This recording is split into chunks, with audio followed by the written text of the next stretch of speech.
Stefan, my time to shut up and hand it over to you. And maybe we could just get us caught up to speed of what's happening in your world. And I know you wanted to kind of weigh in for a few minutes on what's happening up there with Freedom Convoy and all that good stuff. But we mainly want to talk about overlooked prepping items. How you doing, buddy? And welcome back to the show.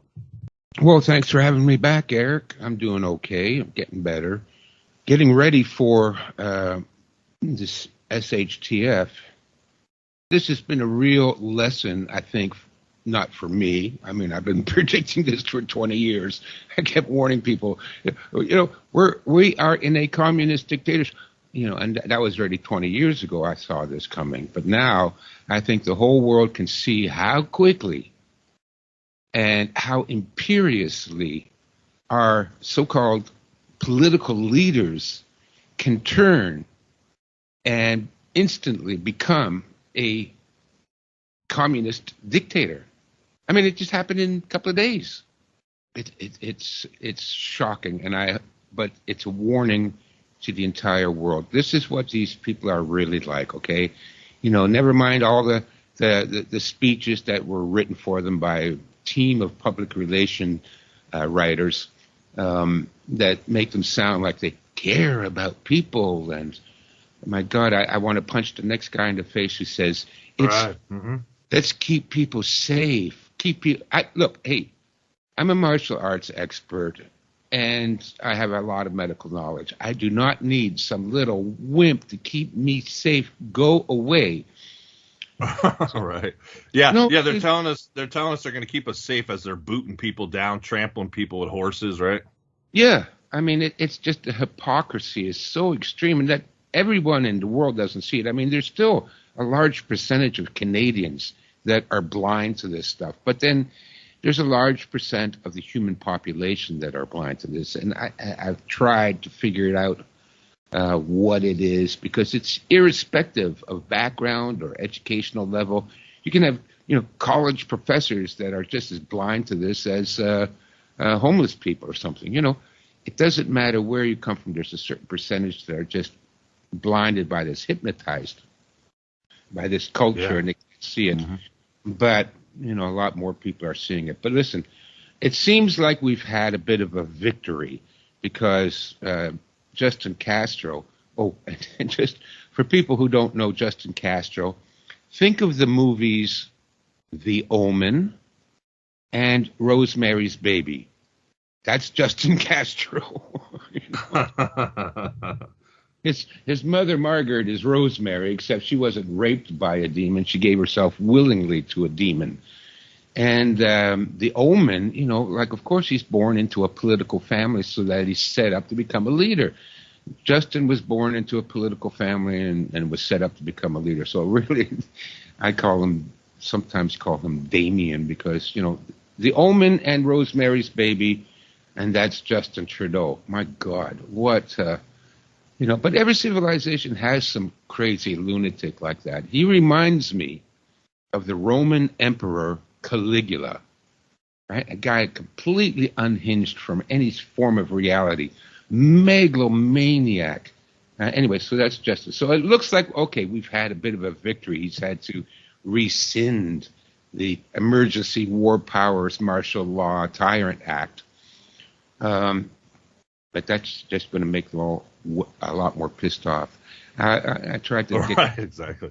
Yeah, no, because, listen, we're dealing with psychopaths. And when you corner a psychopath, you better be prepared to fight tooth and nail, because they get vicious when they're cornered. And they get vicious if they lose any ground, all right? We saw this with Justin Trudeau. The truckers, pull into Ottawa. He says...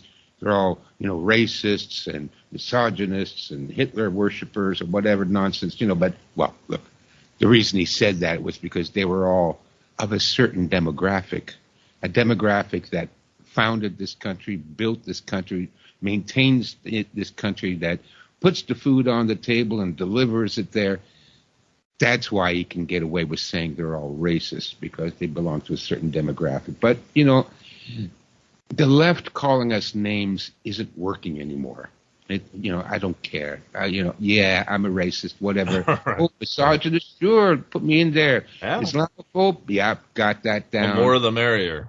We don't want to be like that. So, we got transphobe. Yeah, because I don't want trannies to teach 5-year-old kids how to give hand jobs. I'm sorry. Put me down as a transphobe. So anyways, but then look what happens, right? Right away he goes and he wouldn't meet with the truckers. He wouldn't discuss it. He wouldn't send a delegation. It was just name calling and then running and hiding.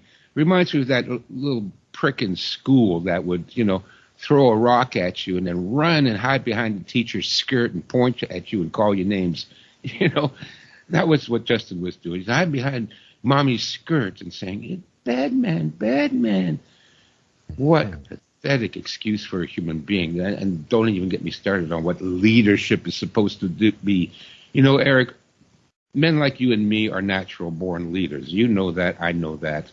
And we know what it means to lead people. It means to have responsibility, but even above responsibility, it means to have courage, to stand up for what you believe in and to face the consequences without running and hiding. So what does he do? The next thing he does is he institutes this wartime martial tyrant act. But again, it shows you what these psychopaths do. If they feel they've lost, or they're losing ground, or they're being threatened, they immediately jump to the next worst thing, and then they inflict violence. And I can't believe I saw those police officers beating women with clubs. I mean, we saw all the videos of the protesters dancing and singing and waving and having bouncy castles for the kids. And then really, you got to send in the stormtroopers to run them over with horses and kick them when they're down and beat women in the face with a baton and shoot them point blank range with, my God. But look, folks, this is to be expected from these people. This is what we're dealing with. It seems like we've made a bit of progress here. I mean, the sanctions haven't been, the mandates haven't been removed. So we didn't really win anything. All right. What about the theory? And I ran this by Katie K. Again, she's up in Toronto. Yeah. Apparently there was a report, and I first saw it on Telegram. I get information so much faster on Telegram than anywhere else, but I immediately saw this within the first hour of it being reported. A woman was literally standing next to some UN planes in North Bay, wherever that is, and she's indicating that a lot of these police, or however you want to call it, are not even Canadian, and that's why they didn't necessarily care. One of the points that Katie was making was how the peaceful protesters were trying to talk to the police officers and say, hey, listen, we're fighting for you too. We're fighting for your freedoms here in Canada. And she said they didn't really seem to care because they probably weren't Canadian. Yeah. Well, I've heard another story about that, and that is it's first of all, North Bay, that would be a really stupid place to land planes to supply troops to Ottawa, because it's like a 10-hour drive to Ottawa from North Bay. North Bay is in northern Ontario. It's just up above Lake Huron, I believe. It's from where I am in Ontario. It's about a 5-hour drive, and then it's another 5-hour drive to Ottawa. So you're looking 10 hours to drive. Why would they land UN planes in North Bay? I would believe it if they landed them in Toronto or Oakville or something like that, or Kingston, because they'd be a lot closer to Ottawa. So I don't know how Wouldn't it be too obvious? So, like, I mean, if they were closer to the ring of fire, so to speak, then it would be a little bit more obvious. Like, if they were that far out, then maybe it could fly under the radar a little bit. But I mean, I understand your argument. I mean, It's so far away. You see what I'm saying? Like, it's so far away. Maybe they were thinking, well, they can't catch. They wouldn't be able to catch it, so to speak. I don't know. Well, they could have. Listen, they could have flown them in on unmarked planes, just like the CIA does with its cocaine, right? So. Who knows? I don't know. I don't know. But listen, I don't know. We don't have enough information. I doubt it, but could be. But listen, that's assuming people want to assume that our cops, the people, are cops. And listen, I used to be a supporter of the police department. I've had many police officers in my martial arts school. I've trained a lot of them. I've actually trained the police in first aid at the police college. So I don't have a problem with cops. But the thing is, for the last 20 years, we know that they've been purposely hiring the dumbest, most thuggish people to become police officers. It's done on purpose. So if people don't want to believe that the police officers can suddenly turn brutal like that, well, please believe it, because I've read history. Everywhere, the world over, throughout history, guys that become cops, they obey their orders. That's why they become cops, because they like to follow orders. They can't think for themselves. And they only feel powerful and confident when they are obeying the orders of somebody else. And so if Justin says next time, by the way, open fire on these protesters with live ammunition, they will do it, folks. Please do not be lulled into the idea that your own police force won't hunt you down and kill you. They will. That's what, that's why they joined up. And that's, and then the admission standards for police officers have dropped and dropped and dropped. I mean, I wish they were all, Andy of Mayberry. I do. And at one time here in Canada, the local police were like, like the Bobbies in England. The Bobbies didn't even carry guns in those days. And here in Canada, they were friendly guys. They didn't wear black commando outfits. And you could talk to them and they were okay. But that has all changed. And it's done on purpose. That's why they're all sent to Israel, or they get their Israeli trainers to come here and train them. Right, yeah. So that they know how to be extra brutal. Same with that George Floyd thing with the knee on the back of the head. It doesn't choke you, number one. But I taught that as part of the Krav Maga program I was teaching. And that's an Israeli technique. That's what they teach you. And it's very effective. You put your knee on the back of a guy's neck. He can't move, because if he tries to forcibly get up, he snaps his own neck. I've had it done to me. It's you're pinned. You can't move. But it doesn't cut off your breathing. That's myth. But it's a very brutal technique, but it's taught by the Israelis, and they're the ones that are teaching the cops. So if you want to know why the cops are also brutal, well, you can thank our greatest ally. Right. Okay. Yeah, unfortunately. Yeah, buddy, let's jump into some overlooked prepping items. We've been covering this pretty well here at Tradcat Night. I've been trying to get people prepared for possible pandemics, whether it be smallpox, Marburg, or bird flu. Who else knows what else will happen? But I know you also wanted to talk about antibiotics, and in addition to that, some practical ideas like having can openers. I know when you mentioned that to me off air, I immediately thought about it because I have quite a few canned goods, and I only had like one can opener at the time. I was like, man, I ran out and literally got like about a dozen of them, thinking, that I would have enough, provided I'm, still in one spot. But yeah, let's get into some of that. I think that'd be good for the listening audience. Yeah, so for the listeners out there, if you have access to a pen and paper, you might want to grab that right now, because there might be some items that I mentioned that you haven't already thought of. So this is going to be in no particular order, but since you brought it up, the can openers, I just moved again, and last time I moved, I brought my can openers with me. I have an electric one, and then I have one that's, the kind it looks like a pair of pliers, and you pinch it, you hold it, and then you turn the crank. When I moved in, I wanted to open up a can, so I tried the electric can opener. Well, it wouldn't work. I couldn't get it to go in. I tried different cans. Electric can opener, boom, in the garbage, useless. And of course, an electric can opener would be useless during a power outage anyways. All right, so let me try that next thing, that little clampy pliers-looking device can opener with the crank.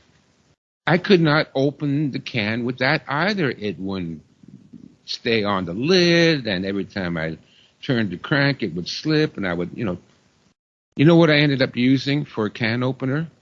My Swiss Army knife. Oh, okay. Right, so most of those Swiss Army knives, they have a can opener. It's the one that looks like a hook, and that opens every can, no failure. So one of the things you might want to make sure you have is a good can opener. If it's a Swiss Army knife, that's great. The next best thing is one of those dog tag can openers. It's a piece of tin, stamped tin, and it's got a sharp hook on it. And it's meant, they used to wear them around their neck like a dog tag, And those things I have found always work really good. So throw away the electric can opener, throw away the big Walmart can opener. Just get a Swiss Army knife with multiple blades, or a dog tag can opener. That's one thing. The other thing, because I'm going in no particular order here, the other thing I want to say is because, listen, what happened here after Caligula instituted the War Powers Act, they threatened to go after everybody's bank accounts, even if you just donated to them. And at the time that you donated to them, it might not have been a national emergency and it might not have been illegal. They were still on the road, on their way, and you donate them to them, and automatically you're guilty and they're going to freeze your bank account. Well, it turns out they're unfreezing them now. You know, they overstepped it a little bit. Overstepped, right? You know, listen, somebody freezes, or if the government freezes your bank account, you are done. Your life is over. You can't pay the rent. You can't pay the mortgage. You can't buy groceries. You can't put gas in your car. What are you supposed to do? Load up your belongings into the pickup and push it down the road until you find a spot in the forest to camp out? I mean, this is insane, but they tried to do it, folks. They tried to do it. So that's where they're going next. We already know that we cannot trust doctors and hospitals. They've proven themselves for the world to see that they're incapable of providing decent health care and that they're capable of implementing a genocidal policy. So we can't trust hospitals and doctors. We already seen that we can't trust the police. I know I don't want to think badly of them too. I still want to think of the kindly police officer that gets the cat out of the tree, but that has all changed. They've been conditioned, they've been programmed, they've been trained, and they've been filtered out of the police force, so we can't trust them. Now, the next thing you can't trust, and this should be really obvious, is the banks. So the other thing I would suggest is you have cash in hand if you've got it. And to be honest with you, we've seen the studies. Most people do not have $400 extra cash on hand. I mean, most people don't, which is an indication of how terribly we have been screwed over, that there are so many poor people in this country. But if you have cash, if you have a couple of $1,000 in the bank, take it out. I wouldn't trust the banks as far as I could throw a Buick. Take it out, and if you got a lot of cash, then take out enough to pay for all your monthly expenses for 3 months. Now, previously, we've talked about, have at least 3 months worth of food, 3 months worth of medicines that you might need. Well, now that we see what's going on, have 3 months worth of cash. It doesn't mean that that cash will be worth anything. Right. Yeah, that's a crapshoot too. Yeah. That's a crapshoot too. But it's definitely worth nothing in the bank anyways. I mean, what, they pay you interest on it? I think I got an interest payment on my bank account. It was like $1.19. Oh, yeah, I'm retiring in Florida now. They don't pay you for it anyways. It's safer in cash in your house. And also, if you can, the same amount in gold and silver, enough to pay 3 months worth of expenses. And also, if it all hits the fan, then probably you're not going to have to pay the mortgage and the rent anyways, because that'll all be defunct. But you might still need to use it to be able to buy groceries and medicine and gas for the car. Okay, so my recommendation, extra cash. And if you don't have 3 months, in my bug-out bag, I have a little wallet. I've got $100 cash in bills, and then I got another $20 in coins. And the other thing you can do is get a $50 gift card. Buy one, because you can use that like a credit card, and it's got money on it, and you can use it if you need to. And I put that in my bug-out bag. So if I'm on the road and I'm traveling or whatever, everything's shut down, and I need a gallon of gas, well, then the $100 should buy me a gallon of gas, judging by the way gas prices are going now. Okay, so shall I continue? Am I giving you too much? Yeah, no, keep it coming, man. As much as we can cram in. Let me just check the time here real quick. We still got about 5-10 more minutes if you got more material. Okay, the other thing I bought recently is a still. Now, I bought it for two reasons. One is that I can distill water and I can purify water with it, which is something I think we all want to start doing anyways. We should figure out a way of distilling our own water, because the city water or the state water or whatever water is pumped through the tap, we know that stuff is poisonous. First of all, you can't get rid of the fluoride. It's in everything, and fluoride, we know, is a toxic byproduct. So, I often wonder, people are always going on these cleanses, and when you go on a fast, you're supposed to drink a lot of water, but, if you're not eating and then you're drinking fluoride water, is that really going to help you anymore? So I bought a still. It's like a 5-gallon still. It was $180. It was kind of pricey for me to spend that much money, but I'm getting ready, Eric. I'm getting ready for the worst. I've got most of my supplies, and we've talked about this. I'm pretty good in a lot of areas, but then I thought, well, I got a couple of water filters that are supposed to work, and I got water tablets, and I got bleach. But if you've got to take water out of the river, and that might be a possibility. With a power outage, you're not going to get water through the tap. So for me, I'd have to get water. There's a small river about a mile away, so I'd have to go down to the river. God knows what's in that river water. Would I trust that a water filter is going to take all that stuff out? No, I wouldn't. So I'm going to distill it. But the other benefit of a still is I can make moonshine. So if we have a complete collapse of the monetary system and the electrical grid, and we're down to bartering or shooting and eating each other, whichever comes first, I've got I got the ability to make moonshine. And as you've seen from history, if you've read anything about history, people will always want booze. Always. Yep. And the worse the situation is, the more they'll want it. And so if shit hits the fan here, I will become the local neighborhood. That's it, yeah. Right? That's it. Yeah. So it's still, folks, first of all, to make sure that you can get clean water.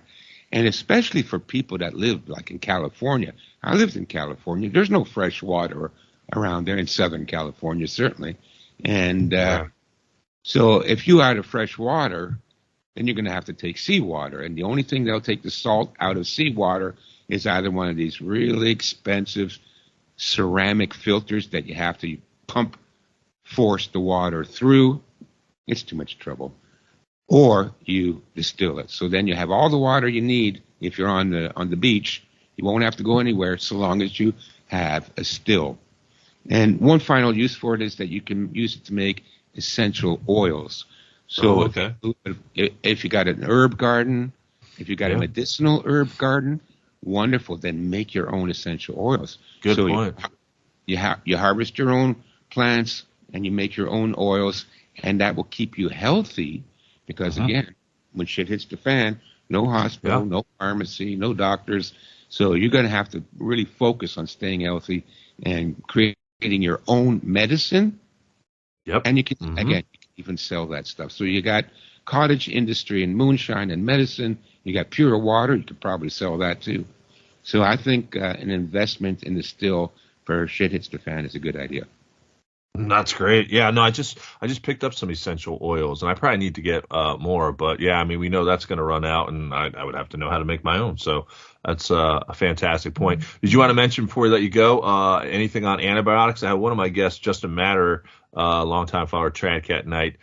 He actually had like a website or two where you actually can order this stuff without prescription. And I posted it. I'll have to go back and look at my emails, but apparently I think it comes from like India or something, and you could get this stuff without prescription. And I know I already bought it, but it's like the fish variety, those like the fish kind or whatever. Like last year I spent quite a bit on that, actually. I mean, I have them all, like the amoxicillin ranging all the way up to that really like nasty one, the hardest hitting one. I've got a little bit of each, and I think that's going to be super important too, because if you're like me and you're not going to go into the mainstream medical system, you better have stuff, right? Yeah.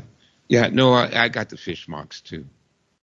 Yeah, fish mox. That's what it's called. Delivered yesterday, so I'm stocking up my antibiotics.